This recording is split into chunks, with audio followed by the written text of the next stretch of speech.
Coming up on Smart Tech today, Matthew Cassinelli and I sit down in front of our smart TVs. Yes, there's some new news there, including Disney Plus and a way to control your Roku devices from your wrist. We live in the future, people. It's awesome. Plus, so much more. Stay tuned. Podcasts you love. From people you trust. This is Twit. This episode of Smart Tech Today is brought to you by FreshBooks, the #1 accounting software in the cloud for self-employed professionals and their teams. Make the running of your business simple and efficient with FreshBooks. Try it free for 30 days at freshbooks.com/STT. Welcome to Smart Tech Today, where we explain the exciting, dynamic, and sometimes confusing subject that is the Internet of Things. I'm Mikah Sargent. And I'm Matthew Cassinelli. And we've got a lot on our plate today, folks, because there's some confusing, some exciting, and some dynamic things on the docket this week. And once again, I never understand your accents. I never understand my accents. They're just a part of me. They, like how dead skin cells slough off of people all day, and essentially right now all of us are breathing other people. Unless we live alone, then you're just breathing yourself. That's me. You're just breathing you. That is what my accents are like. I just slough them off all throughout the day, and people have to breathe them in. I don't know. There's a metaphor there, but I've messed it up now. Thank you for listening to that extended conceit. I do appreciate it. Let's talk about smart TVs. How about it? Yes. I think the overall subject is that it's very good that smart TVs aren't limited to the service that makes them, or like the TV shows. So one of the headlines this week was that Disney has reached a deal with Amazon to put Disney Plus on the Fire TV devices. And so this actually launches Tuesday morning, I believe, or like maybe tonight, late at night. That's what I noticed. That, by the way, did you see that Apple TV shows actually come out Thursday at 9 p.m., not on Friday, because it's like midnight East Coast. So if you're on the West Coast, you can watch them Thursday nights, which is that is nice. Yeah, but this is good because Disney's new streaming service, where they're stealing all of their content they own it, but limiting it behind the Disney walls is going to be on each of the platforms too. I don't know. That was unnecessary commentary. I'm actually looking forward to this. Yeah, what was that editorialization happening there? Because isn't that what everybody's doing? I mean, it's more like Netflix has gotten way worse in the last 2 years because Disney has been not renewing their contracts with them. But I see. They're building their own original content. So it is like, this is almost like is this the last shoe to drop of like the major services all have their own platforms? And hopefully this doesn't keep happening too much to people, because they're like $15 each, and that's going to start adding up quickly. When you said the last shoe to drop, I pictured one of those Goofy shoes, like Goofy's big, it's got that big ball on the end of it for some reason. And it's just this giant Disney-style shoe that dropped down. Yeah. Now, so let's talk about that a little bit. Your argument there, or the editorialization that took place, basically you're saying that at one point you had this these different libraries of content available on other services, and now companies are sort of recalling their content and making you go to theirs. Okay. Well, I think that's fair, but it's less. It's also, that does sound like just the downside of that happening, but it is like they're bringing it in and creating original content and probably giving you more than was previously available. So like, I don't remember exactly, but I think you can get like every Disney movie through this. Wait, even the ones in the Disney Vault?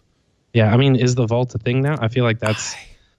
Let me ask Google. I'm sure they would have, if they could have charged you $14.99 for the Vault back when they did it. It's like, this is pretty much the same thing. So, so this is just here, folks, is an example of why you should never multitask, because our brains don't do it. As I tried to type, is the Disney Vault a thing? Instead, I typed, is the Disney thing a vault? So let me ask Google for real and see if the Disney thing is a vault.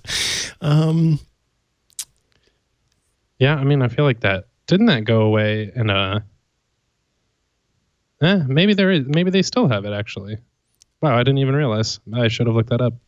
Beatmaster in the chat says the vault is gone except for 2 titles. What are the 2 titles that are still in the Disney vault? For 20 points and the winning of tonight's trivia round, tell us the 2 titles still in the Disney vault. Apparently, so with the introduction of Disney Plus, they are. This is according to The Verge. Yeah. Disney is ending its vault program. That makes sense because it's like basically the same thing, but one is DVD sales. Oh, I guess I could see some of their more, what's the word? Titles that haven't aged well as we have become more culturally aware. The slightly less PC stuff that they those maybe ones might just go ahead and hide out in the Disney vault. They're the ones that sort of, you know how in the vault you've got all of this stuff sort of pushed up against the walls, but in the middle, for some reason, there's always some drain because it's like every vault has an Indiana Jones style trap in it. Well, at some point, those 2 titles have fallen down that drain in the vault, and so they're just kind of gone for sure. But yeah, I like that, there's no more Disney vaults. You can see all your Disney Plus films or all your Disney films from when you were a youngster, all there and available to you. I just want to watch Mickey work his wizard magic and make the brooms move, honestly. Well, I'm looking forward to The Mandalorian, which is their like Star Wars TV show with like Boba Fett stuff. And I think another headline, I didn't put it in here, was that they're like not going to make more Star Wars movies until maybe these shows play out a little bit. It's like they parted ways with the HBO or Game of Thrones creators, but it's like, I think that's maybe good. Like, we don't need Star Wars movies every 6 months. And then this is like, if you really like Star Wars, you can pay for Disney Plus and watch it. And it's not like, I don't know. I don't think Solo did very well. So I think they were a little maybe we shouldn't do this all just as giant movies with marketing promotion. They can just do it through this platform. So it is like an interesting, I've been enjoying the Apple TV Plus shows. And so it's like an interesting era where just more shows are more like platforms are creating content and they also are putting tons of money towards it. So hopefully that, I don't know. There's definitely issues that stem from that, like shows costing millions of dollars to make instead of like being a hard barrier to entry. But I think so far those shows have been good. So at the same time, folks don't, I would say folks on the average, again, this doesn't speak for everyone, but folks on the average go see a movie in theaters one time and they pay that $16, $20, whatever it costs these days. Back in my day, it was $4 and a nickel to see a movie, but these days it's like $27. Anyway, however much it costs. There's another exit. There's another exit. It's another character, in fact. But it costs so much, and at the end of the day, how much of that movie is actually, or how much of that cost is actually going back to the production company versus what goes to the theater itself. And so with this, every month the person is getting charged and that money can flow right back into the company that's making it, and they can, figure out how it gets divvied up that way. So there is some good to this speaking specifically in terms of sort of recouping cost, where a one-time movie ticket may not. Part of the reason why Netflix can spend so much money on the original content that they're creating is because they have enough of it flowing in. So I think it makes sense that, yes, it may cost a lot of money, but I don't think that, Netflix and Apple both, or sorry, not Netflix, but Disney and Apple both seem to be focusing on creating few shows where they're shoveling the money that they're making on these platforms back into those few shows and not having to sort of divvy that up to all of these different trials to see. I almost feel like at this point, Netflix has so much content out there that they can A/B test their subscribers. That there may be... that's what they've been doing for sure. Yeah, and there may be a show that you will never, ever see on Netflix, but has been given to me. They've got so much content that they can go that far with it. It's like, it's only available to this select group to see how they like it before we roll it out to other people. They've so much content. It's sort of wild where, like, I think there's a movie out right now that's like King, and it's a like Timothy Chalamet and Robert Pattinson, and it looks like a good like historical movie, but it only comes out on Netflix. And sometimes it is weird to just like when you only hear about it as you discover it, it almost seems less legitimate sometimes, where you're like, what the heck is this thing? I don't even know, versus like sometimes that marketing push does help it. So it's a little bit different. Like Apple's is, Netflix has everything under the sun. Apple has like 8 shows that you can watch. But it seems, I mean, at least with that one, I'm getting my value out of all of them. So yeah, who absolutely. knows? Maybe I do watch too much TV. So. I don't. There are a few shows that I watch fairly. I don't watch shows regularly or anything like that. Really, I'm not tied to any. Just The Office. Specific, yeah, just The Office, and I haven't really been watching a lot of that lately because there hasn't been time. But I want to talk a little bit about. These smart TVs and these services are all seeming. I mean, the TV Plus, or no, the TV app, not the TV Plus service, but Apple's TV app is trying to offer its own way of working across multiple, or not working across multiple platforms, but giving, regardless of where it is, giving you suggestions for things you should watch. And I was talking to, I believe it was on MacBreak Weekly, I was talking to Alex Lindsay, and he brought up something that is true of me. I never pay attention to any of these recommendations that are given to me, the smart stuff.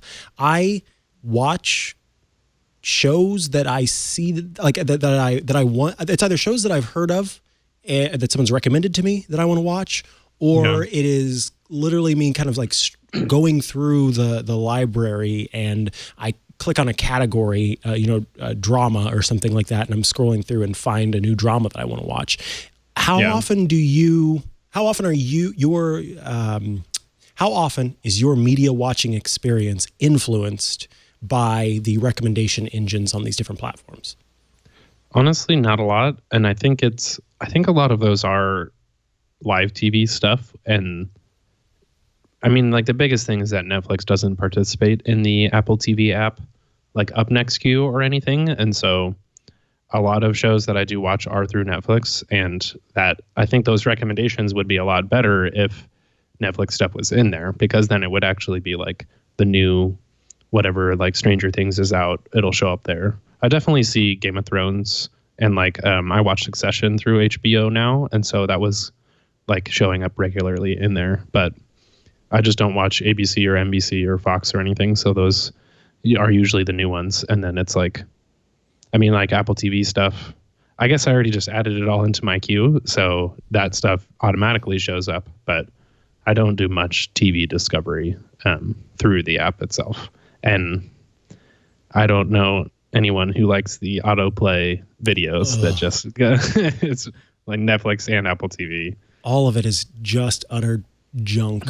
They did, actually, that is a piece of news, is the Apple TV in the newest betas lets you get rid of those full screen. They used to have the Up Next queue on it's called the top shelf on the Apple TV, where if you have an app in the first row, it can provide like data into like the little previews up above. And the Apple TV app used to show you your next shows. And then before Apple TV Plus, they were like, let's just show everybody full screen trailers. And it's like, no, that I want the actual feature that's useful, not the thing that's weird and I'm not used to. So that is, if you got frustrated by that, you have a solution coming. Oh, good. Fix it for me. Yeah, again, the recommendation stuff, I think either it can use some work, or I just am not within that group that's probably more likely. It's just that I don't exist in that group of folks who genuinely does use a recommendation engine to figure out what they want to watch next. And this is not, I'm not speaking to anyone's, against anyone's methodology of how they spend their free time, because we all only have so much free time and we all choose to spend it with things that we like to do.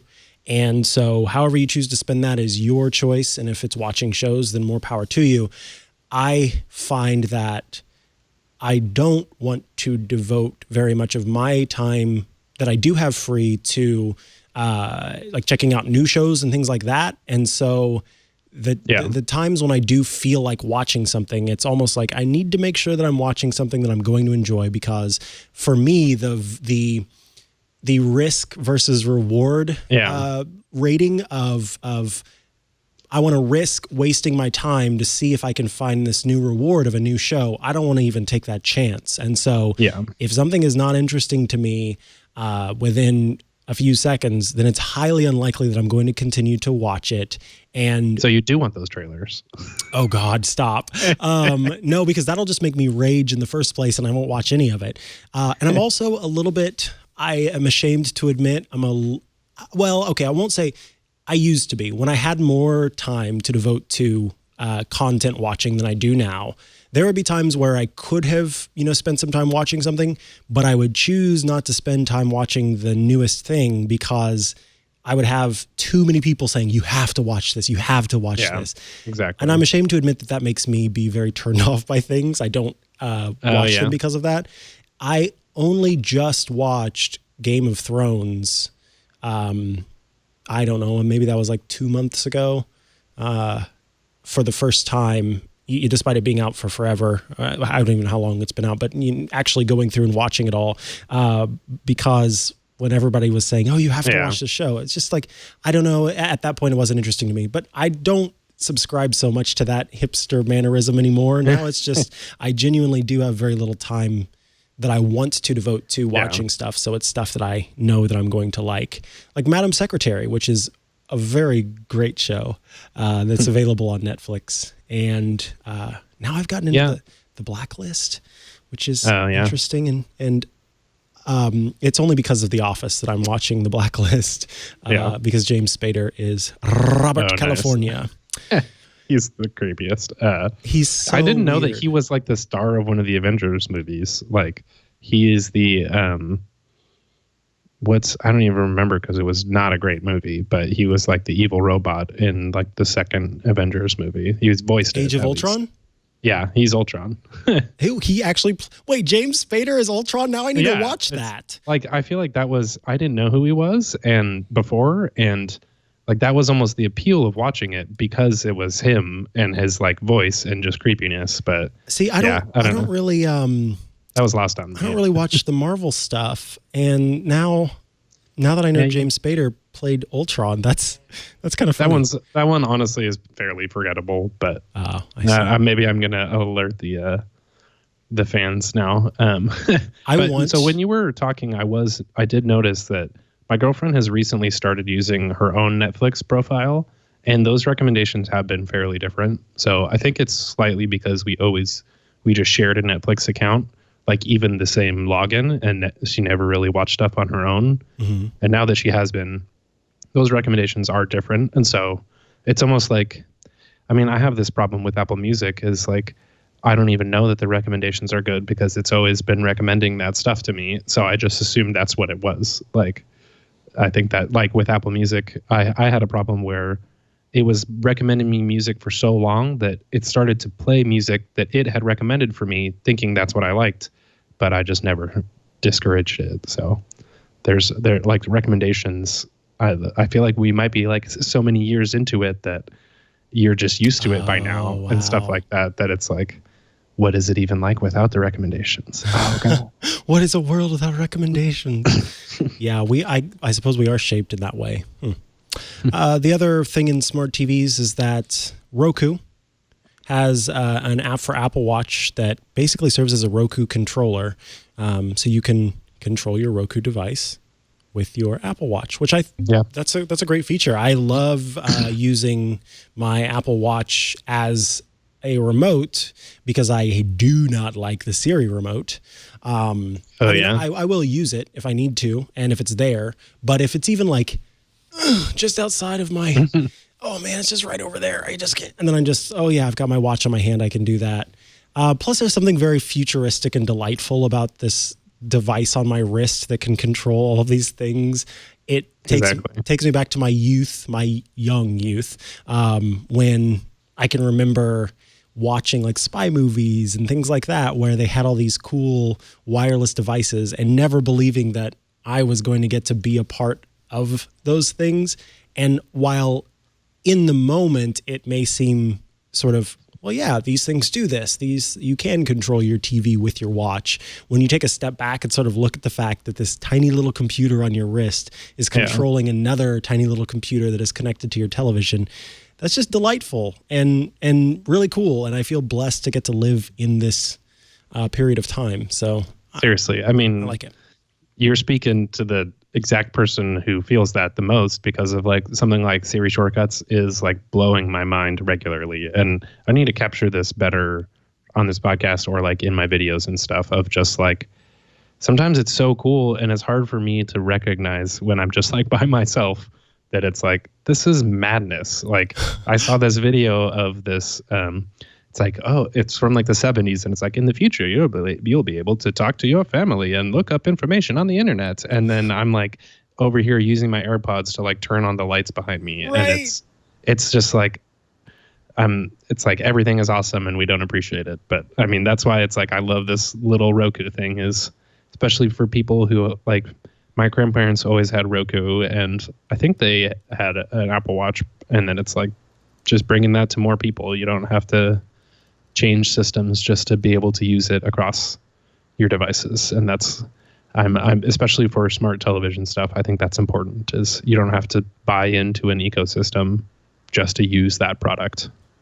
Right. Or like that service. So, good one on Roku. Good. Yeah. Good work, Roku. And speaking of sort of taking a step back or paying a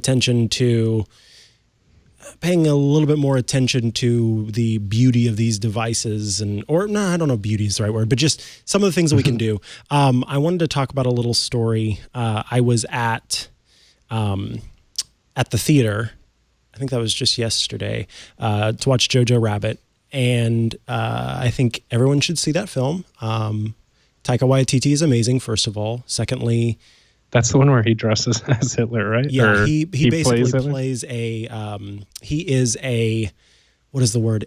He's an imaginary friend for this kid who is part of Hitler's youth thing, and he is Hitler in this movie.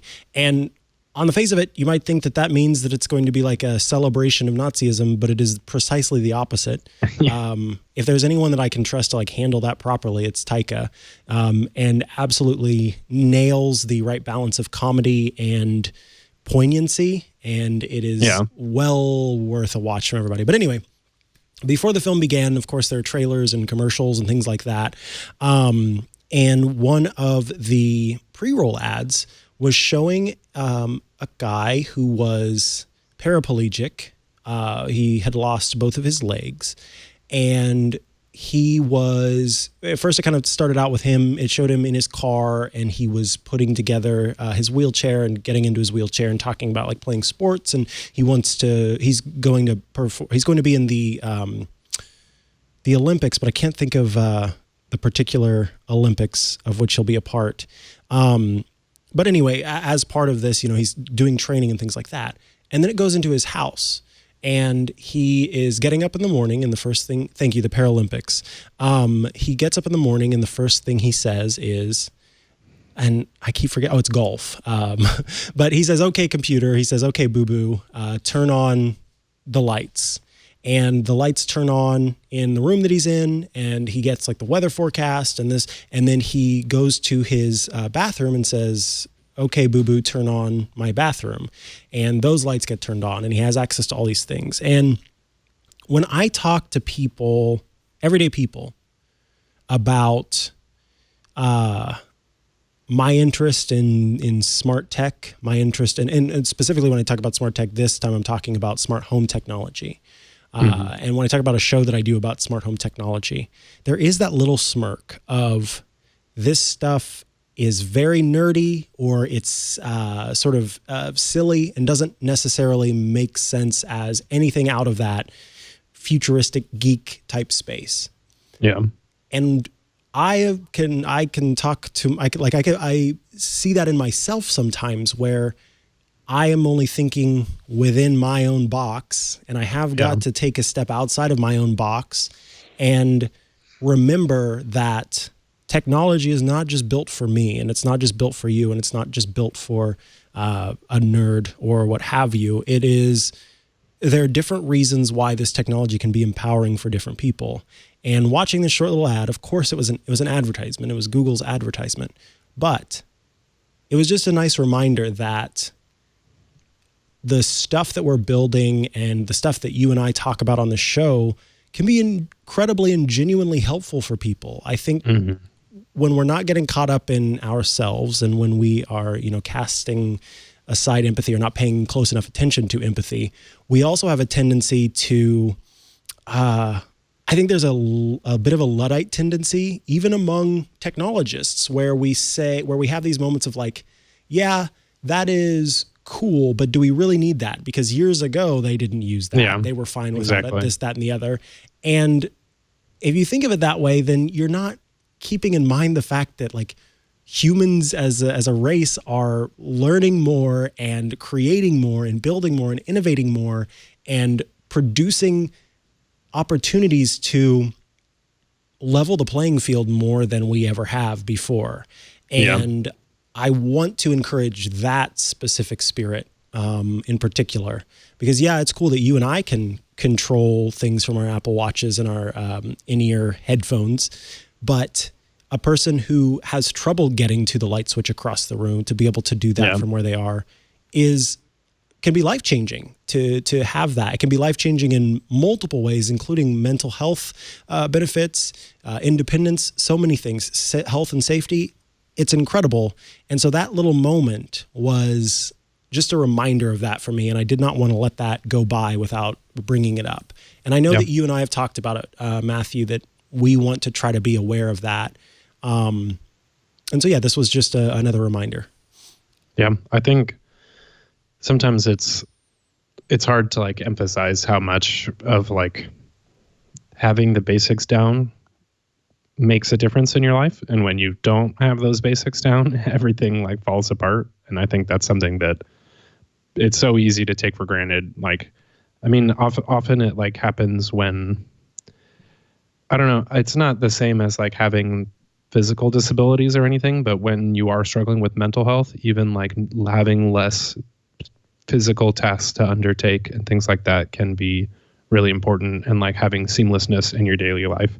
Like some of that stuff is some of the most inspiring things for me, especially with something like Shortcuts that goes beyond smart home stuff into just daily life and creating little like, I think it is even still hard to just talk about because people think of Shortcuts as just like doing something quick on your phone. But there's times where I've seen people who are like, I could never do this before and now I can. And when you start moving forward because of your technology, that is like so important to me. And I remember this Thanksgiving, especially, I have a cousin or a couple of cousins who are mostly blind, and I really want to talk to them more about, we gave one of them an Echo, I think 2 years ago now. So I'm curious how she's using it. And it's like, I would much rather help people like that take advantage of smart tech than people like me, basically, who are just doing it for fun, because I mean, I still get a lot of value out of it and have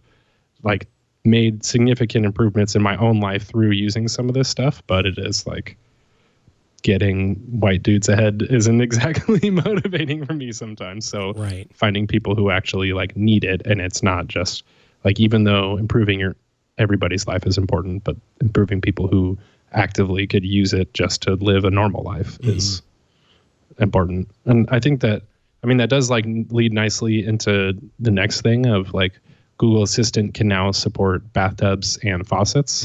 And this is like easily one of those things that's like, who can't turn on the bath or something like that, or like turn on your faucet. But it comes straight down to that of like, if you're in a wheelchair, getting into the bath to turn that stuff on is like a lot more difficult than just for an average person. Well, and motor control, like fine motor control, there are plenty of issues. And again, I think that in championing this technology, but also pushing for improvements to this technology, it is inclusive of all groups by pushing these things forward and saying, this is what needs to be better about it, versus taking that smirk and just sort of casting it aside as, well, it's not for me, so why does anyone need it? we have to get past that part. Well, it's not for me, so why does anyone need it? And say, why might other people need it? And again, then I think there's nothing wrong with just the idea that, hey, if I'm in the kitchen I have this issue of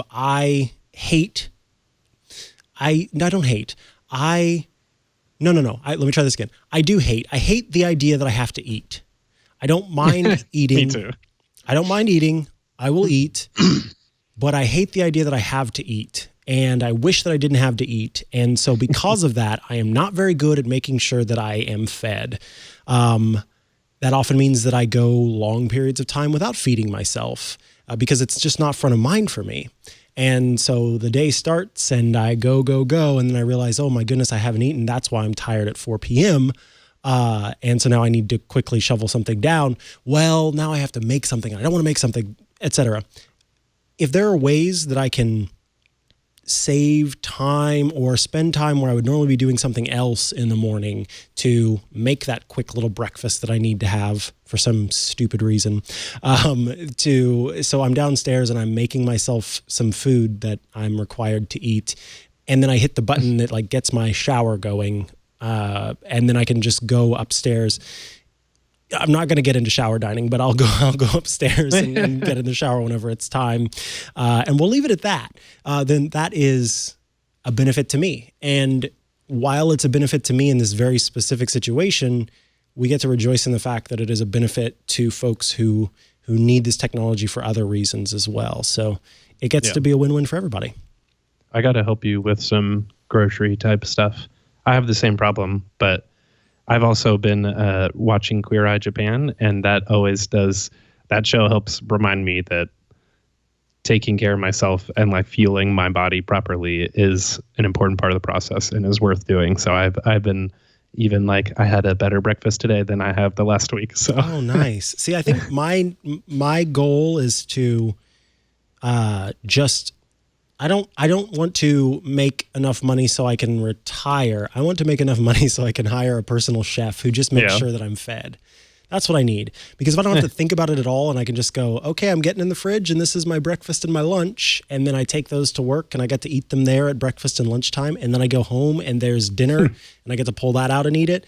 And I'm not talking about Blue Apron, which I believe has been a sponsor of the show before, of the network before. But I mean something that's already done, already made, and is, I don't even need it to be variable. I mean, right now I don't even do variations. I make a pot of rice and beans at the beginning of the week, and that lasts me like 3 days. And then I make another pot of rice and beans, and that lasts me the next 3 days. And every once in a while I'll have other things to throw in there. But for me, it's just like, ugh. Why do I have to eat? This is the worst. I got to get you inspired with some good food because I totally know exactly what you're saying, but it is interesting hearing someone else saying it, and you're like, oh no, but you got to eat. Like you got to enjoy life, Micah. I know. not just just obtain sustenance. I would enjoy life even more than I do if food was not something that I had to do. If I could just forget it and just do all the other things I love doing, I'd be so happy. I'm just happy. I'm not so happy. I could be so happy if I didn't have to eat. So smart tech needs to save me in some way. Maybe Amazon's smart oven will figure this out for me. Have you had Soylent? Yes. This is a whole. Yeah. I have the Soylent squares now, which are great. Like that's a little just like it's a food square, and it saves me from my like 5:30 p.m. hanger is usually how I describe it, is an anti-hanger where it's like, if you just need calories, I like eat one of these and it usually saves me. Yeah. Well, and so that's the thing is if I could just do Soylent all day, every day, hands down, I would do that. But it's only, you're not supposed to. That like Soylent itself even says, hey, bro. Because let's be real, it's a lot of tech bros. It's pretty much all bros. You should not have your full day be Soylent. But I mean, so we totally just fell into it. I get just as a joke, it's funny to tech bros, but it is like people who can't prepare food, having Soylent squares around and stuff like that is like can be very important. So absolutely, gotta follow our own. Yeah, follow our little rules there. I'm glad that you put the bumpers back on the bowling alley, and I appreciate that. And with that, I just want the Jetsons pill. Do you remember the Jetsons? Yeah. And they just said, boop, that was their breakfast and they were done. Oh, man. Or it was we made the reference with the smart oven thing was the Spy Kids, the like little hamburger going. That would be so great. I just take a pill and I'm good for the day. Anyway, we'll come back to some more news, but I do want to thank our awesome sponsors this week. That, of course, is FreshBooks, who are bringing you Smart Tech Today once again because they're awesome and we appreciate them. FreshBooks is an all-in-one small business invoicing and accounting solution that helps make running your business a breeze. You can automate tasks like invoicing, organizing expenses, tracking your time, and following up with clients in just a few clicks. And by the way, we love automation here, so of course we love FreshBooks. They let you run your business from anywhere using their mobile app, and they also integrate with many apps you already use. So FreshBooks is always finding new ways to make your experience even better. In fact, they have the option now for you to access FreshBooks using Google Sign-In. Google Sign-In comes with the option to add multi-factor authentication to your account. You know how important that is. You need to have multi-factor authentication for as many of your logins as you possibly can. This, of course, enhances security and limits or revokes data access to third-party sites and apps. So you have this nice Google sign-in process serving as the go-between between you getting in and accessing your stuff and making sure that other people don't get access to that private information with that multi-factor authentication. It's simplicity and security all wrapped into one, and it doesn't get any better than that. If you already use FreshBooks and have a Google account, you can log in using the Google Sign-In one-click process. Now, if you're a small business using a Google account and want to sign up for FreshBooks, you're just one click away from making it happen. So regardless of whether you're an individual or a company, they make it very easy to use Google Sign-In to make that a reality. It takes a few steps out of the process there. FreshBooks is, of course, used and trusted by small business owners in over 120 countries. With customer service via phone, email, and live chat, you're able to get a quick response to your questions. So if you ever are running into an issue there and you need to get that figured out, then FreshBooks is able to make that happen. You can make the running of your business easier and more efficient with FreshBooks. You just visit freshbooks.com/STT and enter Smart Tech Today in the How Did You Hear About Us section to receive 30 days free. That's freshbooks.com/STT and enter Smart Tech Today to receive 30 days free.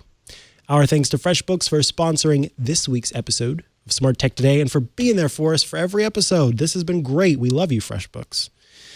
All right. Up next, we have Honeywell. What is this? They're taking over my building's brain. I don't know what's going on here. No, this is Honeywell has been in the automation and smart tech IoT realm for a while, but they're trying to be sort of the epicenter. No, maybe that's not the right word. The brain of the system. They want to sort of be there at the ground and give you control through the rest of your building and throughout with their IoT systems. Yeah, so it's this was sort of a follow-up, especially from a few weeks ago, where just like Google's in Nest stuff is in a little bit of hot water for basically requiring you to have a Google account, and so a lot of builders aren't putting those into their like smart home setups because it's a little bit more limited. And so I thought it was interesting. This there's like a profile from the their business international unit about the Honeywell Forge platform, and I think this caught my eye because I'm pretty sure my parents have one of their smart home things, because my dad trusted Honeywell. And I thought that was an interesting, just like he knew that's what we had growing up, was one of their, not like smart home controls, but it had to like turn on at the certain time of day and stuff like that. So I just thought it was interesting that this is something that a lot of people don't usually think about when they think about smart home stuff. And they're definitely pushing it, especially on the industrial side of it, where like people will basically move in somewhere and have these appliances.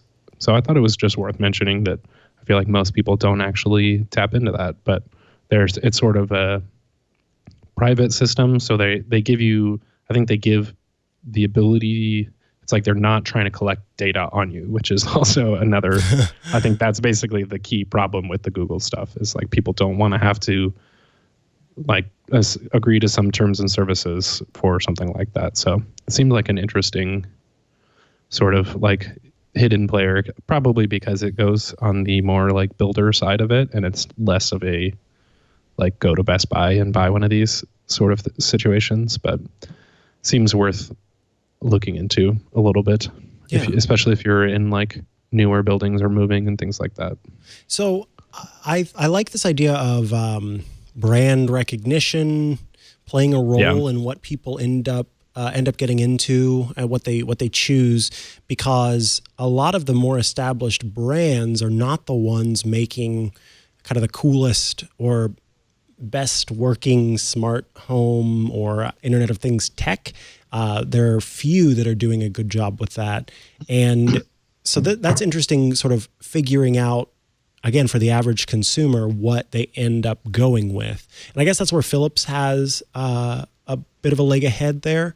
Because that brand itself is pretty familiar and definitely familiar among builders, where Philips is a common, you're buying your different appliances from them.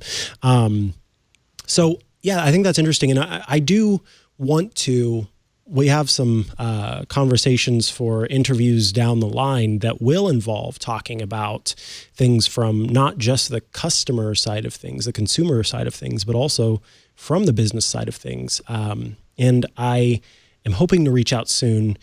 Hotels are another area where smart tech is slowly but surely creeping in. And I want to be able to have a conversation with some of those folks that are sort of on the bleeding edge there and how they're looking at integrating more of the smart tech into the experience there and how they handle user privacy and that kind of thing. So this is all fascinating and something that we're definitely trying to keep our eye on as we continue to talk about all the things in smart tech.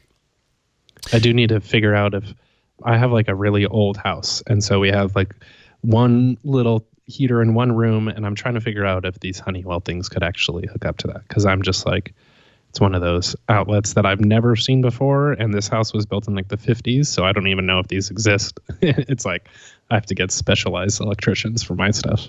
Oh my goodness. Yeah. Somebody not got onto me, but sort of got onto me after I was, worried about you and your setup. Like, that's just kind of how things are there. That's just how it is. Mm-hmm. Oh man, but I just keep thinking about how everything's precariously plugged in. Yeah, the like 15 things plugged into one. I mean, that's why I have the power strips at least, so it's not going to burn things down. I hope. I should not say that. Yeah, knock on wood. Knock on wood. Here, that's real wood. So my other story was sort of in a similar extension of smart home stuff that people don't usually think of is Matt Howey wrote a blog post about using Homebridge, which is a HomeKit, basically like a custom HomeKit thing that you can install on a Mac and then be able to set up devices that aren't HomeKit capable in the Home app. And so this is like, especially for people who use Raspberry Pis, which are like little, almost just like computer boards with plugs and little outlets that you can like put on Wi-Fi or a speaker and stuff. And you can have just like mini computers hooked up to stuff that I've once installed Homebridge on my Mac Mini that I use sort of as a server, but then I started just like, it was all not hooked up and giving me errors constantly. So I might have this, I might save this for a few weeks because it is a little bit more involved, but this could be a future project for me. Yeah, so this is something that so there's an article that I wrote, a comprehensive guide over on iMore. I should have known to ask you. About Homebridge. It has everything you need to know to get it set up, all of the caveats, the prerequisites. I spent a good amount of time writing a guide showing you how to use Homebridge with HomeKit accessories. We will include a link to that in the show notes. I was a little offended that the blog post that you shared, that the person didn't didn't link to my guide. Apparently, they didn't do very good Google searching because I've got the best guide that's out there. Thank you. Anyway, this is important. There are some accessories out there that do not work with HomeKit, and there are many reasons why that might not be the case. Originally, Apple's HomeKit platform or framework made it difficult for third parties to be a part of the HomeKit experience. They set up some very important rules, including one of the most important rules, which was that you had to have a hardware chip that handled the security of the connections between your devices, which I think is a very important thing. And early on was important to figure out whether the device was going to end up resulting in some privacy and security, violations on your network. So it started with that. And it turns out that not only was that a good idea for the sake of your privacy and security, but it also turns out that regardless of whether that hardware requirement was there, to do the level of encryption and privacy processing or security processing that takes place, it's very difficult to do that on your own. And so it often was easier to buy the one of these chips that Apple sort of sanctioned as the method for adding this smart tech or adding HomeKit compatibility to your devices. And so people didn't really want to have to either redesign a product they already had on market, where they already had out on the market with a new chip on the board, or if they weren't yet making one, they didn't want to have to add the chip on their new product because it was maybe a cost situation. So Apple, from that point, said, and this is where people get a little confused, because people think that when Apple said that you no longer had to have the hardware requirement, that suddenly the security of the system was lessened. Yeah.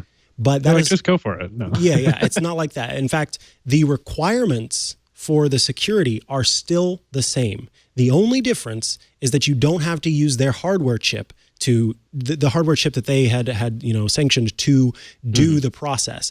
Those stringent requirements are still the same. Now they're just saying you can do that yourself if you have the capability to do it. We're not making you have to use our hardware that we chose.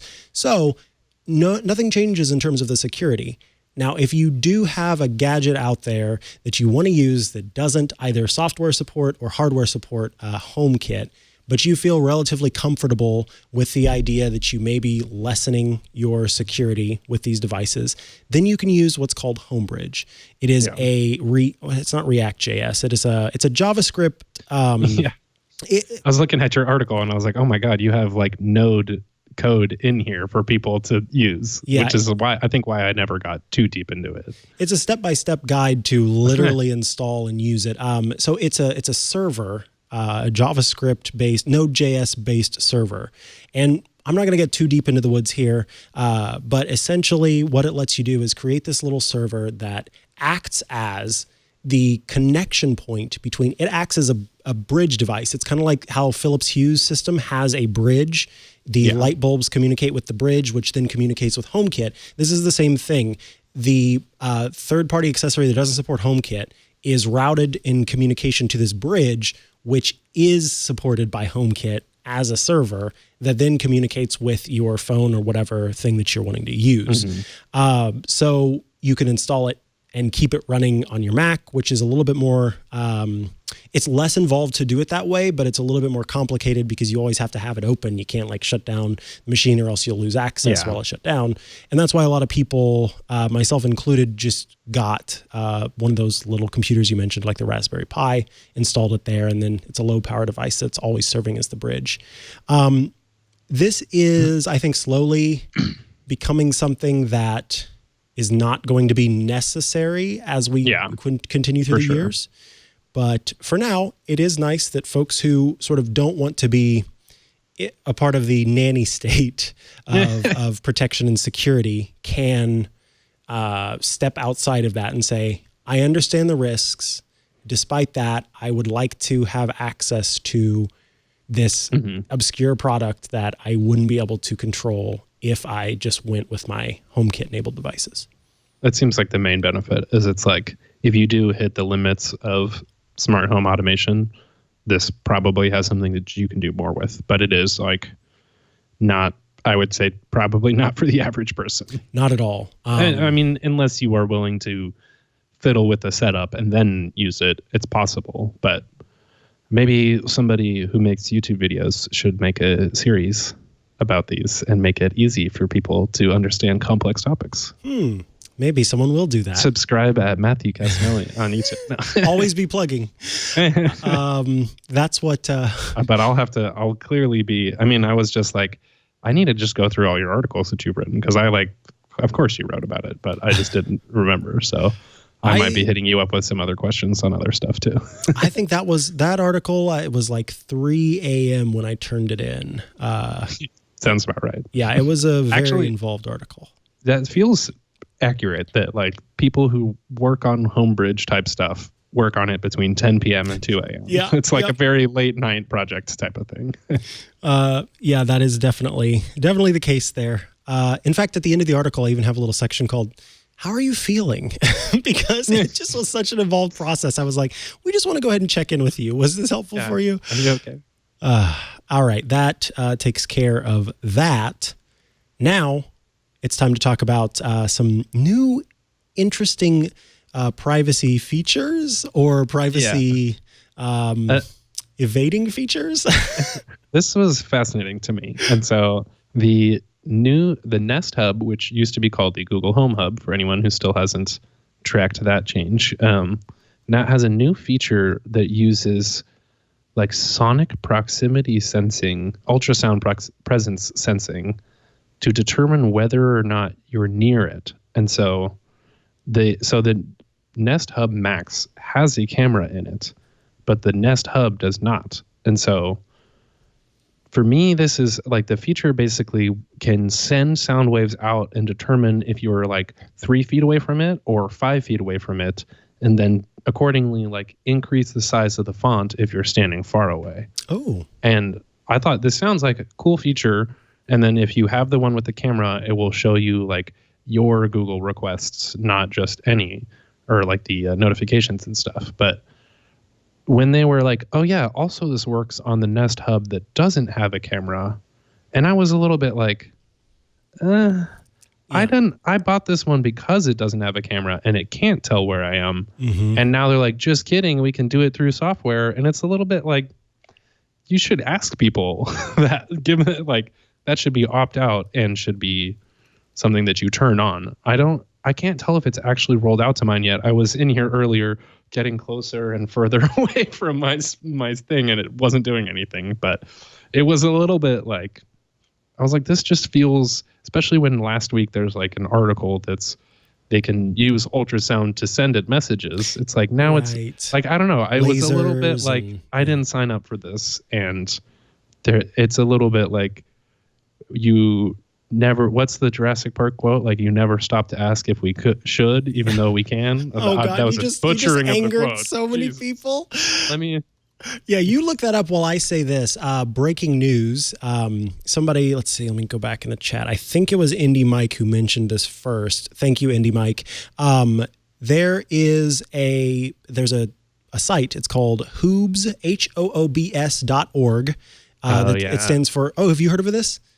Someone just pointed it out to me the other day and I haven't ordered it yet. But. Homebridge out of the box. So for people who were getting excited about the conversation we were having about connecting devices that don't work with HomeKit, to be able to use those much easier, you can use Hoobs, Homebridge out of the box, including one where you buy what is essentially a little computer that is your Homebridge device. But it's got step-by-step guides. It makes it a little bit easier and includes I think a GUI and everything. Yeah, maybe this will be the one I do. Yeah, now I think I need to get one of these. See how much easier it is. Nice. That's good. That's perfect follow-up because that was totally something that someone had pointed out to me just 2 weeks ago. And it's like, if you don't want to actually mess around with like computer hardware, this makes it easy for you. Ooh, I can get the one that's $12.90 because I've already got my Raspberry Pi and a case for my Raspberry Pi, a power supply, and an Ethernet cable. So for $12.90, you get the micro SD card that's already pre-formatted with Hoobs nice. to install it, as opposed to being Hoobs in a Box, which is where you have the device as well. HomeKit and Homebridge out of the box in a box. HomeKit, yes. They did not think that through. What you said. Thank you, Indy Mike, I believe, for that. Now, let's get back to that. Did you find what you were looking for? Yeah. Oh, I totally got me distracted. Oh, that's right. The Jurassic Park quote. It was, your scientists were so preoccupied with whether or not they could, they didn't stop to think if they should. I had the gist of it. Cue dinosaur noise.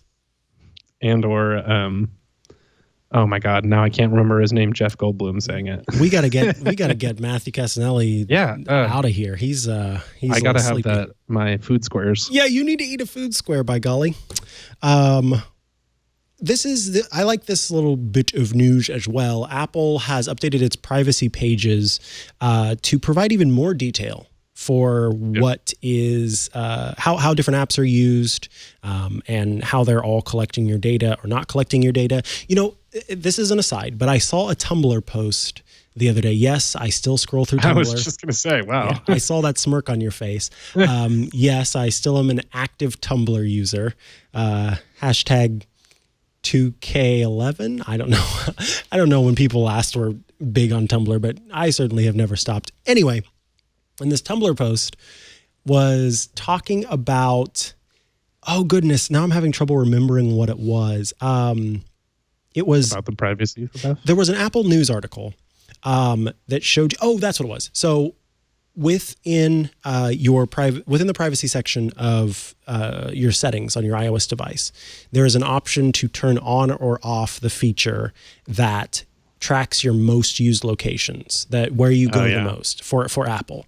Google has this, Apple has this, and they both, you know, I think any company that makes like a mapping app, they do this.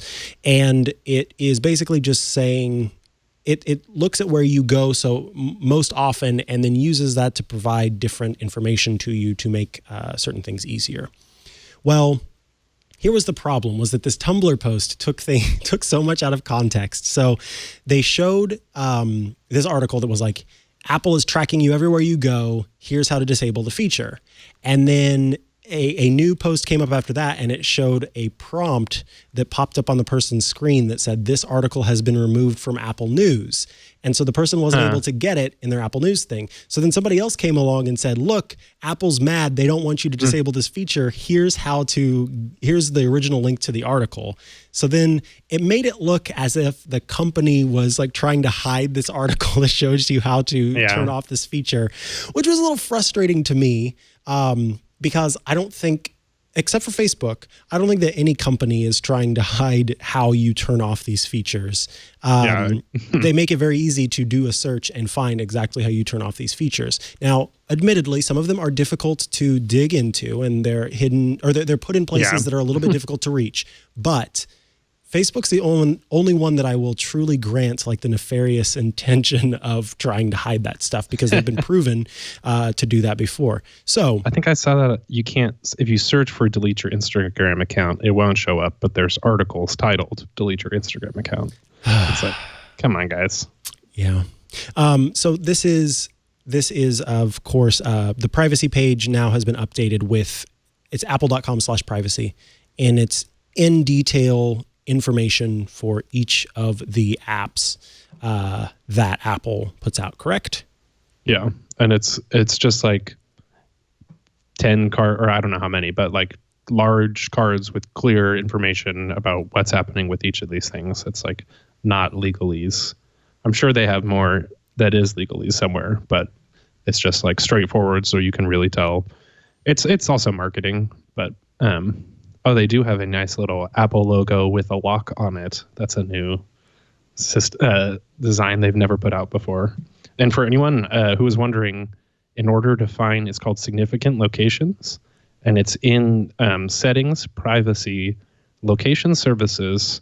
You have to scroll all the way down to system services, then significant locations, and then it shows you like common places. So I have like my home, different cities that it's like my girlfriend works nearby, so that city is in there. And like my, it doesn't have like, this is where your girlfriend is. It does just say that location, which is nice. You know why that location is showing up, but it doesn't know why that location is showing up. The interesting one, though, is home, because it says, like, oh, you were here from 3:20 to 8:28 p.m., arrived via a 10-minute walk. And so this it feature even goes that far. Yeah, it's like this feature is what provides the ability for, in Shortcuts, there is a automation called before I leave or before I commute and to work or back home. And so I actually thought that this would never work for me because I work from home. So I have no commute. And it was like, it determines, it's like, oh, like 10 minutes before you're about to leave, you could go home. But I was at the coffee shop that I go to regularly the other day, and it had showed up on my lock screen before I commute home because it knew that I was there for like an hour, and I usually only stay kind of that amount of time. And so I was like, oh my God. But sometimes that is weird to, like, I think I said it earlier on the show that in my brain, I do think in the last few years, I thought, like, I don't know how much, but it's like Apple doesn't collect this data at all. But really, they do collect it. They just don't share it. And so I think that's this is more clear about that, I think. Absolutely. And this is also definitely a response to the Tumblr ability post? to like, well, by the way, I met my girlfriend through Tumblr. So amazing. I got Tumblr cred. I remember Tumblarity. Don't you worry. Yeah. I hope you have a Tumblr shirt. System. I do not. I have stickers. Okay, that's fine. That passes. But yeah, just like the privacy stuff is a lot more. Oh yeah, it's a response to, they just put in the ability for you to opt out of Siri, the like voice recordings being sent to Apple for people to listen to, and instead it's just transcripts. But you can now opt in or out of that, especially on HomePod. All right. Well, that's going to cover the news for this week. There are other topics, but we don't have time for those other topics for now. We will get back to those. They are evergreen. There's another voice. It just happened. So let's move on to our project this week, which we're going to have Matthew talk about. Yes, I have been re-exploring automations and routines as a catch-all term because Google and Amazon call them routines, and Apple's is a little bit mixed with home automations and personal automations and then home scenes.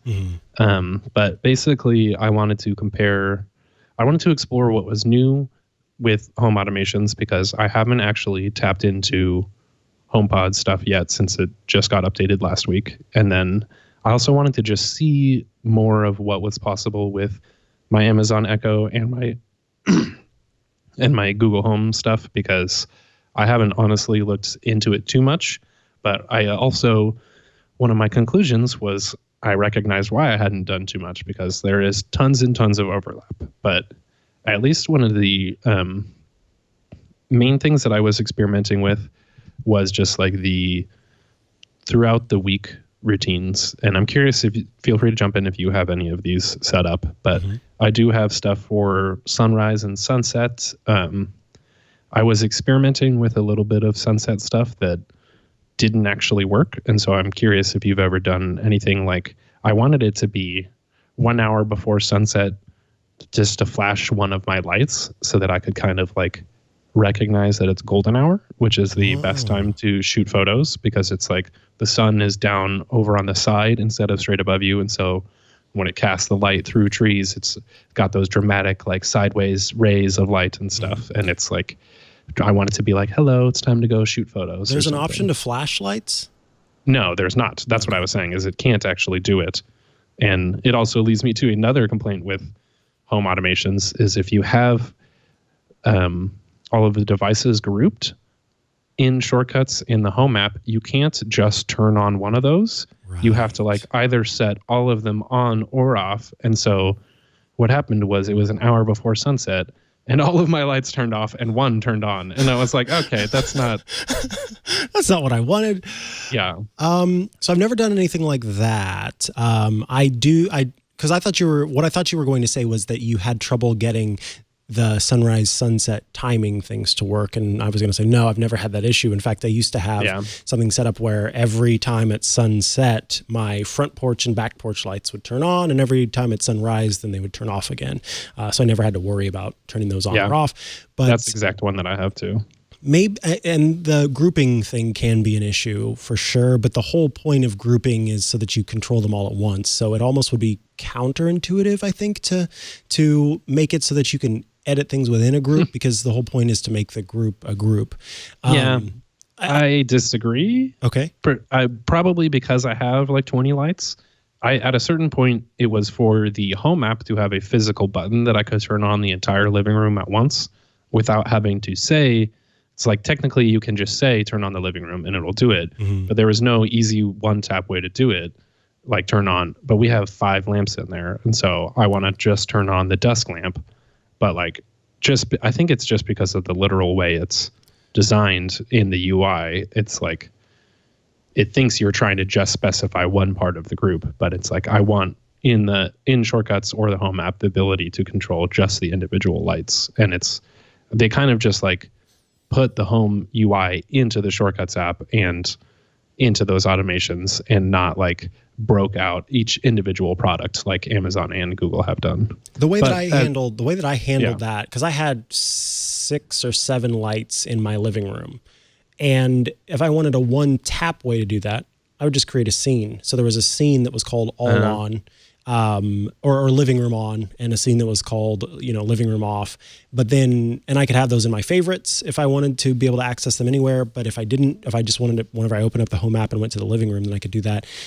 So I grouped them according to scene, and then I ended up tying them to, in my house, one of those HomeKit enabled switches, and it was the Logitech one. And so you could pop it once and it would turn on all the lights, pop it twice, it would turn off all the lights in the living room. And then I think the press and hold was to just turn on certain lights whenever I was watching television in the living room or something like that. So yeah, the figuring out how to group them, that can be an issue. And choosing whether, okay, I'm going to make these all one thing or I'm not, because at some point you might want to just adjust individual ones. I guess I do wish there was a flashing option. I think that would be nice, because there are different reasons why you might want an alert instead of a keep it this way thing. But I just realized now that I mistakenly didn't look at if this then that at all. And so that's actually how you can do it. Is I don't think they have the sunset thing though. So that might be the issue, but it's like they do have a blink lights option. Yeah. And Philips Hue itself might have it depends on if they're Hue bulbs. But Philips Hue has a lab within the app that you can go to, and they have different features there that give you certain automations that you can set up. So it could be that you could do it directly, and then it ties it to your Hue bridge, which that's the thing. The farther away you get from the actual product that you're using, the more likely it is. And I'm not preaching to you necessarily. I'm telling the listeners about this.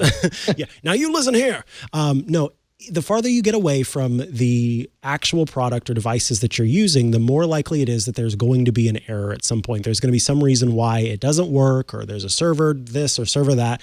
And so my recommendation is get as close as you can to the actual device that you're using. If that means doing it in the app, the third-party app that comes with that product, then that's the best place to go to do it. If that means doing it in HomeKit, which means that it's happening on your local area network, then do it that way.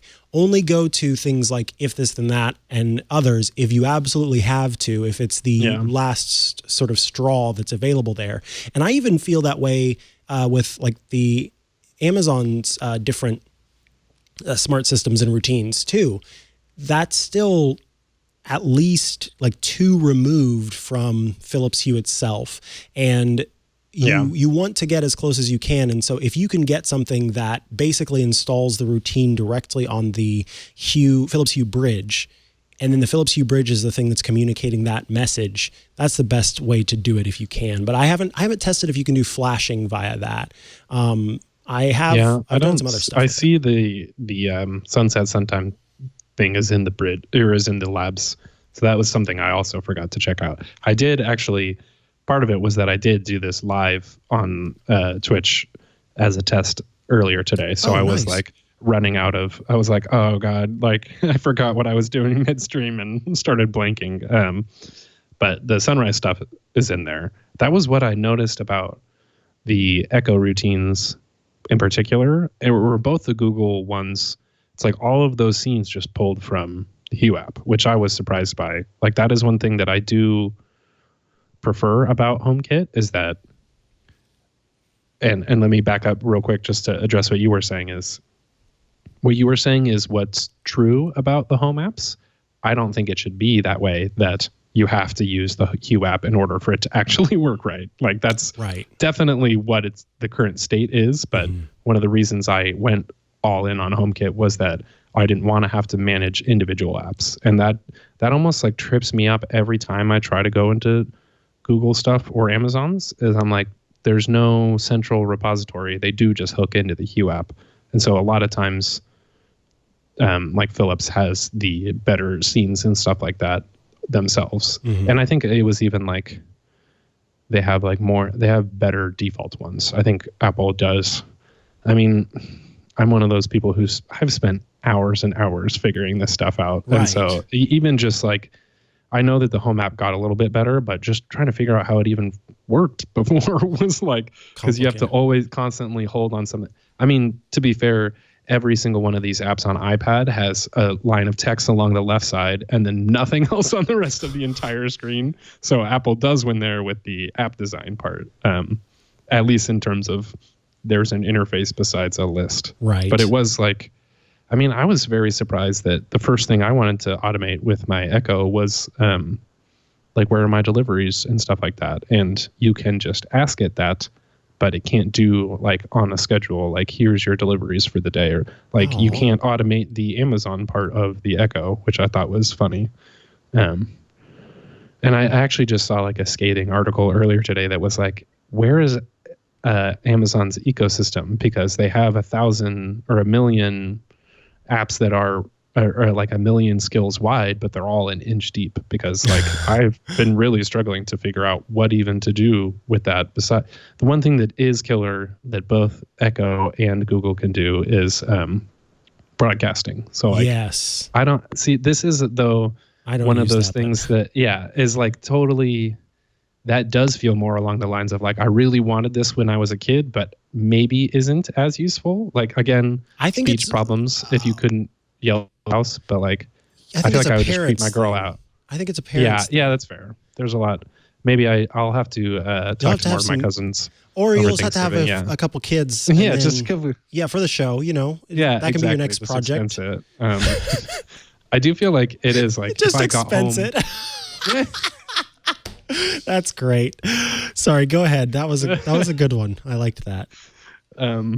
If I feel like if I got home and the Echo was like, Matthew is now home, my girlfriend would just be like, what the heck is going on? Right. So some of that is like, if you could make super sweet setups if you were single and lived by yourself and stuff, but for people who are in more of like a family type situation, some of that stuff is less useful. But I mean, I had hoped to come through this with an answer for this problem that I have. Is I still am struggling to figure out when to use a Siri shortcut or a home scene or a home automation, because there is a lot of overlap. Like even right now, I have nobody can see this who's listening, but I have 2 lights now that are blue and purple for the Smart Tech Today colors behind me. And it's like, do I put that as a scene or do I just have it as a shortcut that runs with Siri anyways? And then I can just trigger it. I don't really have an answer right now, especially because Shortcuts does use the home UI and doesn't have like any extra features. So that was something I thought was going to be more apparent, but didn't actually show up. But I did come up with some cool stuff. And even like, I didn't even think about this until I love doing it, which is, that's something that's true about these home scenes is you're like, I don't know what to add. I would go and play around with it and just sort of see what comes out of your brain over time versus like trying to pre-plan all of your home scenes is pretty hard. But the one that I have is that at 5 a.m. daily, it sets my HomePod volume low. And this everybody's like, I wish Siri wouldn't yell at me at night. And you can actually have it. And I just didn't even think about that this was the solution.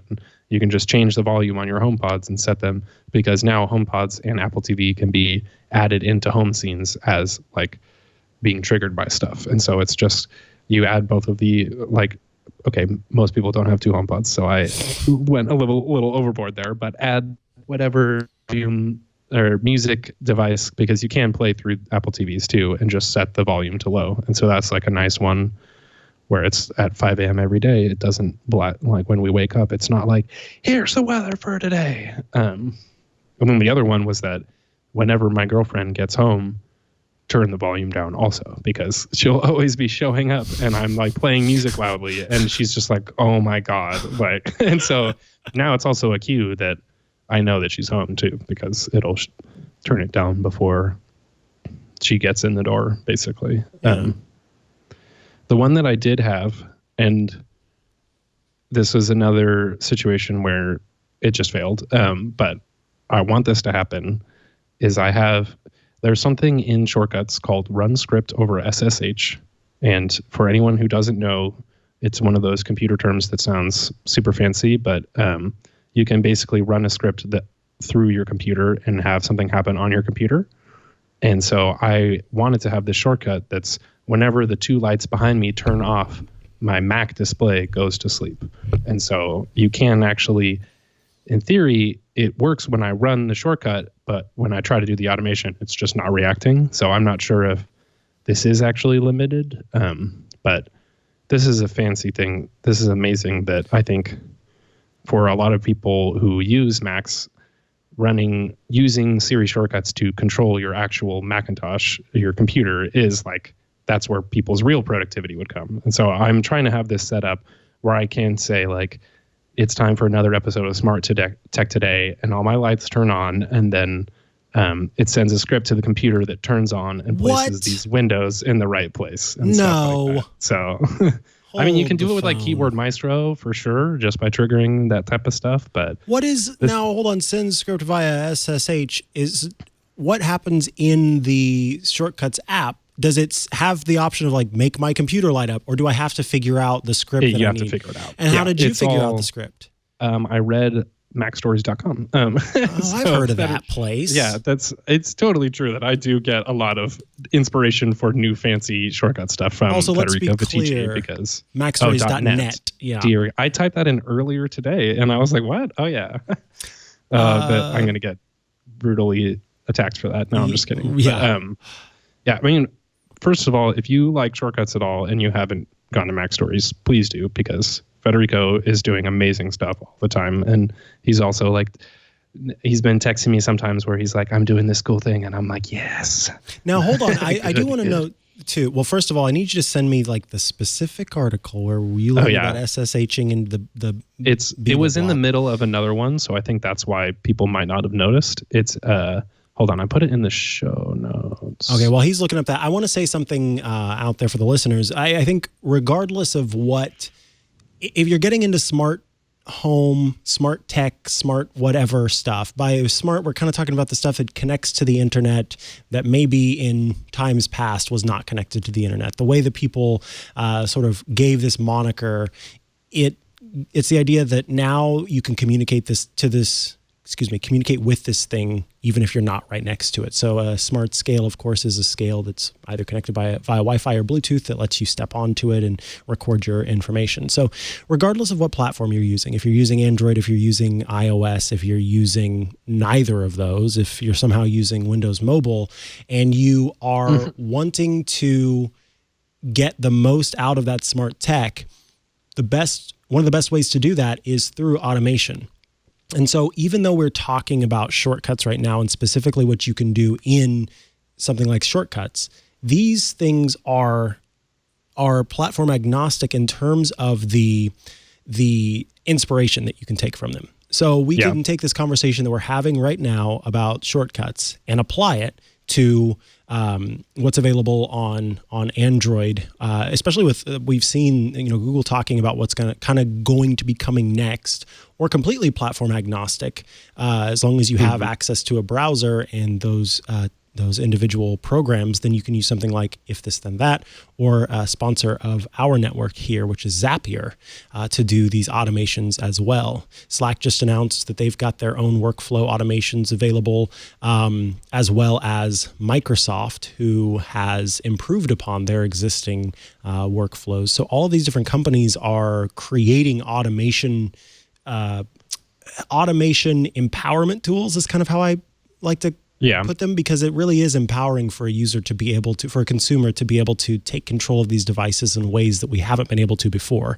So while the conversation may seem like it's focused at the moment on something like shortcuts, if you exist outside of Apple's platform, you can still get things from this conversation, because you are able to, like I said, gather the inspiration from it. And so I'm thinking about ways to SSH with Zapier or something like that, even if I wasn't able to do it with Siri shortcuts in particular. Especially, something like Zapier is a very parallel, like web-based version of what Shortcuts does with your apps.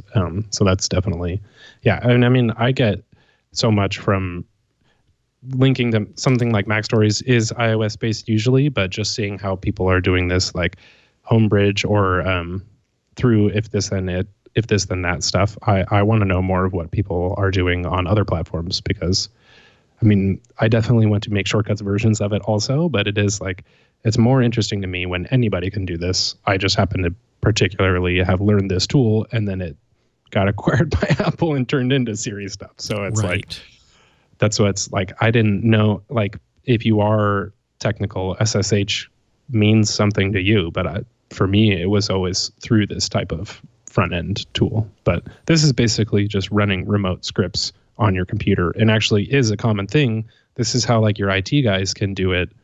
But I think this is one of those topics that's, because it's called SSH, people are like, what the heck is that? And it just, their eyes roll in their back of their head and they don't care anymore. But if you're like, you can control your computer remotely, it's like, yeah, cool, I'll do that. Like, that even is like one of the reasons I wanted to leave Apple and tell people about this stuff, is that so much of what's possible with technology is limited behind like some term that sounds too fancy. Right. And is like, I have no clue where to even start with that. And then it's like, oh, it's just telling my computer to do stuff. Is like, sure, I can get behind that. But okay, so the article is, Federico also calls it mixed automation, where it's not just Mac or Android or oh god, I said the trigger phrase. Oh no. Hey, at least I didn't do an accent. But it's basically like using cross-platform stuff. And I did also, now that I think of it, I did get an Android phone, so I'm going to see how much of this I can do with the Samsung. But basically, you can do stuff like, I think it's called caffeinate is the command that it's, so SSH literally sends terminal commands to your Mac. Okay, so for a lot of people, it's like, I don't even know what's possible because I don't use the terminal at all. And so if anybody actually does know, please totally contact me and let's put some of this stuff together, because I know caffeinate. I do use terminal a little bit, but like the caffeine, a lot of like little menu bar apps on the Mac actually just run simple scripts like this for you, but are abstracting it into an app instead of a terminal command, for example. And so this article has like, you can wake your Mac, you can log into your Mac, you can sleep it, set the clipboard, and then he has some for iTunes, which is now the music app automation, and like changing your computer's output into a HomePod or something like that. So this is, again, like Federico is the mad master. That's why when people are like, Matthew's the master of shortcuts, I'm like, no, definitely not. Like, I learned this all through Federico, and because the actual creators held my hand as I was like, what the heck is SSH? Like, and they're like, for people who are engineers, it's like, what do you mean you don't know this stuff? So it's like, I don't know. I like bridging that gap between it, because people just want to use their computer and turn it on. They don't want to know about all the simple stuff. And so hopefully people can just download some of these shortcuts and test them out, because some of that stuff is is very neat. Like I can walk into my room and have all my lights turn on just to the right colors and play the tunes and turn on my computer. And there's so much. It's just like, it's one of those things too, that you can't just set it all up in one weekend. Like that was one of the things that I learned a lot from testing is it's like, okay, this is great right now, but then later, does that actually work? And like new opportunities that you didn't think of earlier in the week. Yeah. But one of my favorite scenes that I'll leave off with is it's called TV Time right now. And but the reason I love this one so much is it has each light in the room where we have 5 lamps set to the perfect level so that like the ones that are closer to the TV are dimmer. The backlight behind the TV is all the way up. And then the lamps on the side are light enough so that we can eat food while we watch TV, but also it's dim enough that it's like better. And so it's like this one's at 85% and that one's at 75% and this one's at 65%. And it's all like perfect, exact. And it works. Like gradient my lighting. girlfriend has been triggering that. And I've been like, that's the sign of success is when your family uses it. Right. And it's like seamless there. I like that. That's a pretty cool one. It is time to move on to our picks of the week, questions and feedback. Yes. I do want to start with a little bit of feedback from Rye from Southern California. Rye sent us a little message to let us know. We were talking last week about wearables and what we would call shoes. And I think at the time I said something foolish that wasn't very good, but Rye suggested walkables. And I think that is a great idea. Yeah. If you've got smart shoes, we can call those walkables, which Nike has been making smart shoes for a while with the Nike Plus program before there was the Nike Plus Apple Watch and all those. I think my mom had a pair of those Nike Plus shoes. Did you ever use these, the Fuel Band? No, I didn't. Yeah, I've gotten every watch I've gotten has been a Nike watch. Oh, really? I grew up in Portland, Oregon, and my dad worked at Nike in Beaverton for 21 years. And so that's definitely like, for me, it was just like what shoes were. And so I definitely have brand loyalty there, but it's also just like, for me, it was more features for the same price. You just had to wait a month. And even like this year, it was really nice to not have 4 products to think about at the same time because I'm actually trying to cover them now. And so that was a little difficult when it's like, iPhone and Apple Watch at the same time. But yeah. Yeah. I got to get the pair of those shoes. And then there was a question here. Would love to know if you can set a shortcut of home automation to send me an alert or message if one of my Hue sensors turns on when I'm not home. Is that possible? Yes, this Matt Bushby sent this to us on Twitter earlier today. And this is one of those things that's not immediately possible, but there is an excessively fancy way to do it. So this is, again, like, I think Apple's stuff is a little bit more limited than some of the others right here. But there is technically home automations. The other thing they can do besides SSH is make web requests. So you can have URL and get contents of URL. And again, for anyone who doesn't know this stuff, this is like excessively fancy, but you can literally like ping a web service that then can send you a notification. And so there's a tool called, I think this hooks in with, I got to double check, but Pushcut is a service that works with shortcuts to do notifications for you. But again, if you can hook into the web, if you know how to do that, then you can hook into almost any service and ping yourself. So like, I should see if, there's a app that pings you.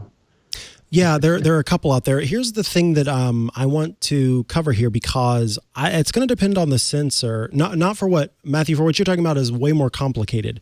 But yeah, if you have a Hue motion sensor in your home, you can set that Hue motion sensor up as a HomeKit enabled motion sensor. And in your app, you go to the Hue motion sensor in the HomeKit app, in the Home app rather. You hold down on that tile until it pops up. And one of the options, you click on the gear to bring up the settings, and there is an option for sending you a notification I didn't know that. when it detects motion. You can set it so that it only detects motion at a certain time, including at night, during the day, or a specific time that you set up. And you can even go as far as to say, I only want you to send me a notification if I'm not home or if X people aren't home. Yeah. And it's at night. So you can set it up to be both location aware of where you are or where you aren't, and time aware. So if it again, you say in the tweet, to send me an alert or message if one of my Hue sensors turns on when I'm not home. Is that possible? If you mean sensor, the motion sensor, and by turn on you mean it actually detects motion, then yes, right within the HomeKit app. You don't even need to use shortcuts to do this. You you launch the Home app and you hold down on the tile, and then when it pops up, you click on settings, and you can go in and choose. There should be an option for notifications.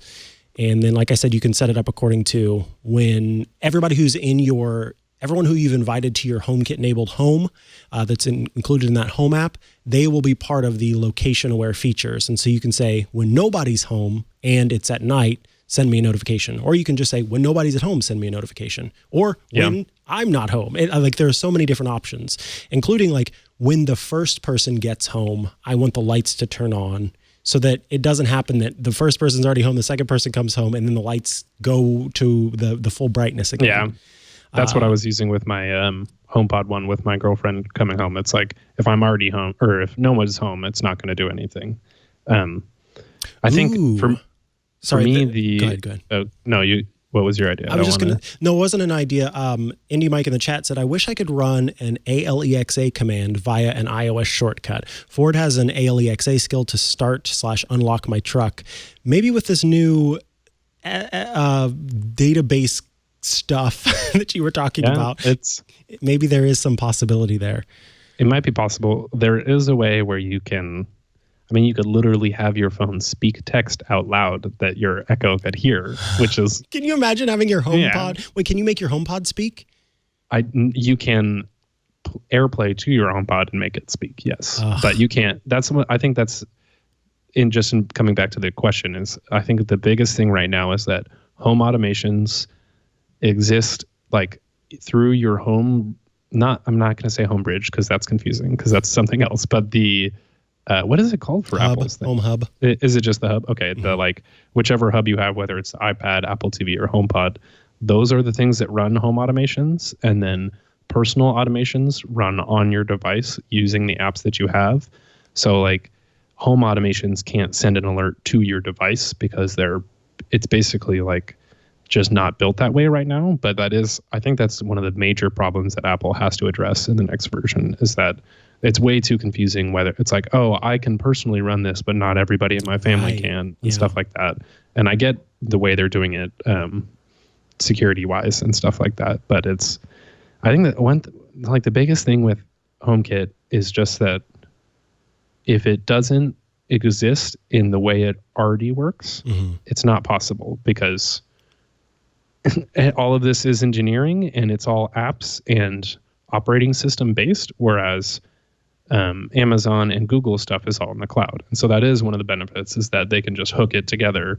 But like Apple stuff is like, if it doesn't have an existing route that it's been able to do something kind of like that in the past, they have to build it in order for it to be possible now. Right. So yeah, I do think like shortcut stuff is very powerful, but also is limited in terms of like how some of the integration works. But honestly, I'm one of the things that I try to do the most is work with what we have now and then look forward to the future when we can do that stuff. Maybe I just have to build up a list of questions that people have and then be like, here's 500 things that everybody asked me before that you now you can do it and you couldn't before. And you'll say that with absolutely no sarcasm. Here you go. That's perfect. We got to move on to our picks of the week. I'll start with mine. So this is the product itself is not a smart product. It is able to be made smart. This is a Wirecutter recommended pick. It's a humidifier. It's called the Levoit humidifier, and it is a $90 humidifier. well, the Wirecutter recommends 2 different humidifiers depending on what you want out of a humidifier. The most popular one that they sell it's very nice, and it's one that I used for years when I lived in Missouri because it's got a giant tank and it sends the water through a UV light before it actually sends it over into the giant wick with the fan that puts the moisture out into the air. Now, in Missouri, the humidity there is already a lot higher. And so something like that, it will humidify the room up until the point where the room has enough saturation in the air that you need not humidify it anymore. And then at that point, the wicking basically, it doesn't leave the wick. The water doesn't leave the wick. It's an evaporative humidifier versus one that is ultrasonic. And so living here in California, the air is already a lot drier and I'm using my voice a lot more than I was then.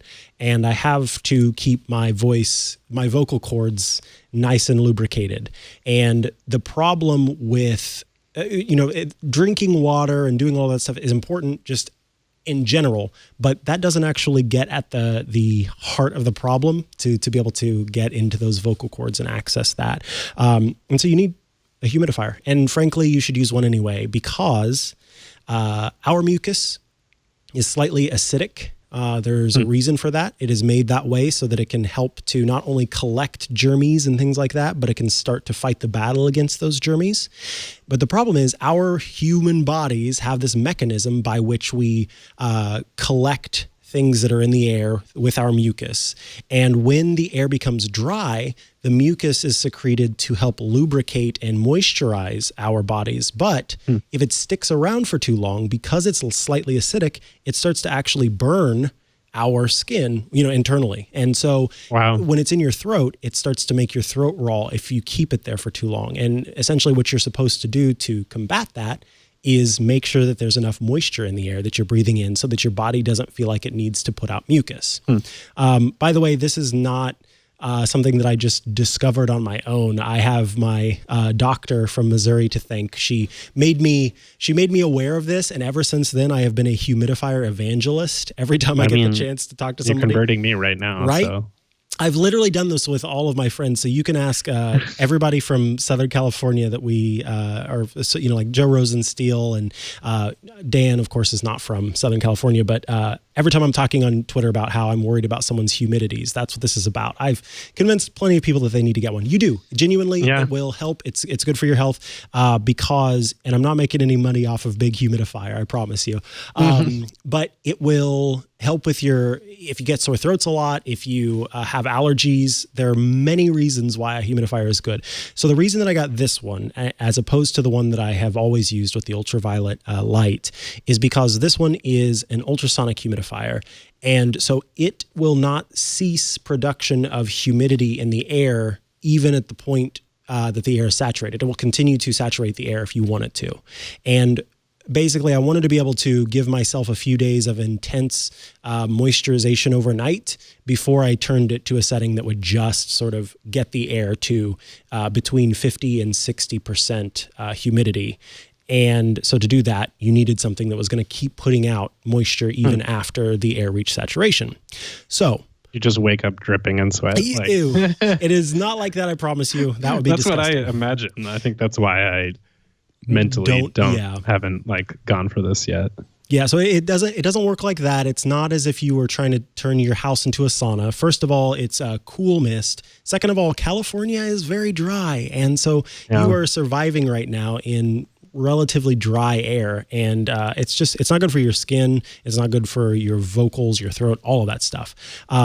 So with that said, the way that we make this smart is by connecting it to different technologies. So as I mentioned before, there's a smart thermostat. It's the Ecobee thermostat, and it comes with these little room sensors. I also have some other room sensors in my house that are HomeKit enabled.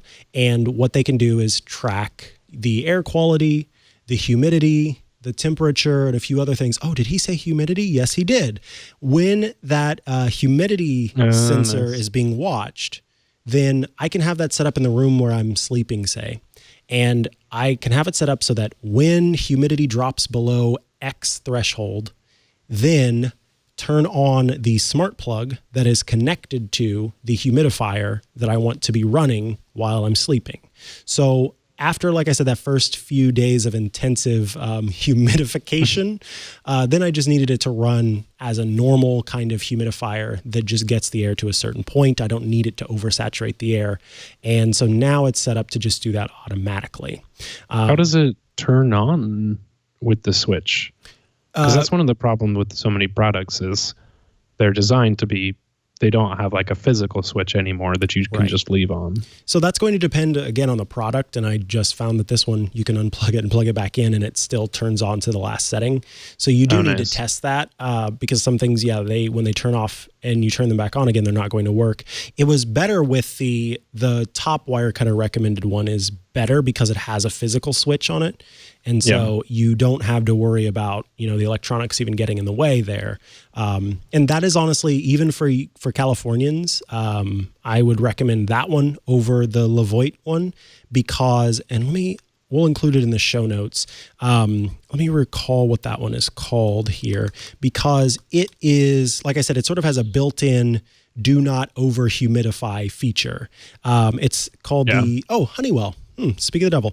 The Honeywell germ-free cool mist humidifier is the top recommended pick. And it is, like I said, it sends the water down, goes through a UV light, and then comes out. So you are, and it's very easy to clean. That's the big thing about humidifiers is that they can be difficult to, the old bad ones are difficult to clean. This one's very good and is not difficult to clean. Nice. So I will include a link to that as well. And it is just, I tell you, you got to have one.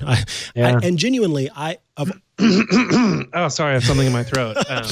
Of the friends I've convinced to get one, they have genuinely come back to me every time and are like, oh, this is so great. I'm going to use this all the time. And then some of them have also gone on to get humidifier sensors for their house too, so that they can sort of keep track of how their humidities are. It will make a difference on your throat, your skin, all of it. It'll be great. Well, I have dry skin. I have one very dry heater in this house and no actual proper air conditioning. So we don't actually circulate our air most of the time. How do you live? I also regularly on this podcast lean away and cough a little bit. You do, don't you? And even your voice sounds much deeper than mine because my throat is usually dry. So maybe I'm not going to buy this now on the show because I keep doing that and it's dangerous. Maybe this will go on my Christmas list, but the real test is if the listeners can tell over time, because I've totally thought almost not every day, but every week since you mentioned, you're like, oh, my throat is dry, my humidity, like I need to turn on my humidifier. That's totally stuck with me. So I'm glad you recommended this because I will probably get one. Yeah, and for folks out there, I'd love to hear your humidifier stories. As the humidifier evangelist, I'd love to hear your humidifier stories. All right, let's move on to your pick, Matthew, to round things out this week. Well, this was a perfect lead-in because speaking of products where you can't necessarily hook it up from an outlet or just like it's being smart on its own, there's a product called SwitchBot.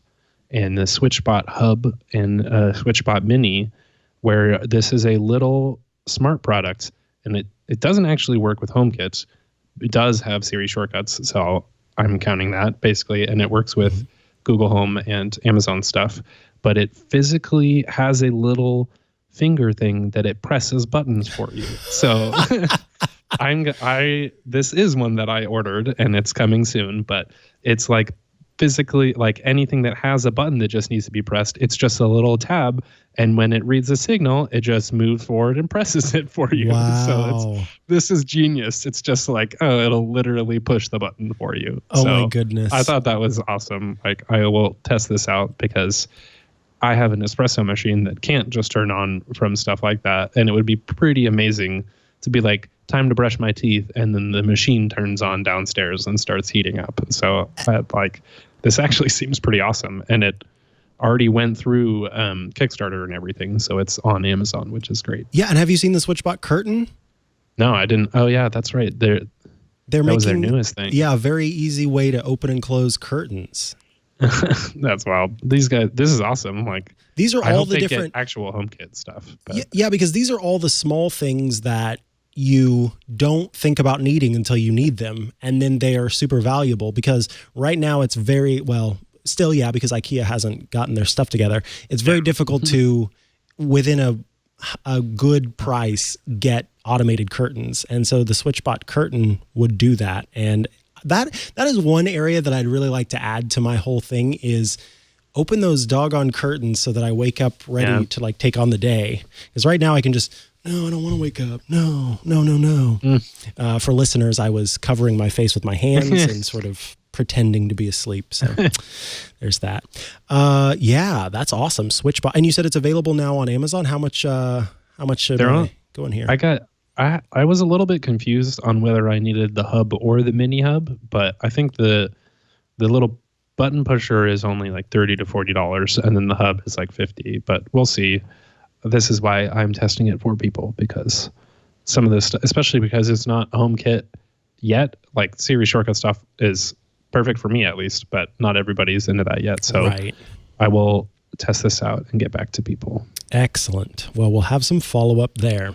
All right, folks, if you want to reach out with your questions, your thoughts, your concerns, you can, of course, tweet at us. That's what some people did, including Matt Bushby, and we thank you for that. That's at Mikah Sargent for me, at Matthew Cassinelli, or at Matt Cassinelli for Matthew. But you can email us at stt@twit.tv. You can also tune in live. We record the show every Monday at 7 o'clock p.m. Eastern. That's 4 p.m. Pacific or 2300 UTC. Head over to twit.tv/live to follow along live.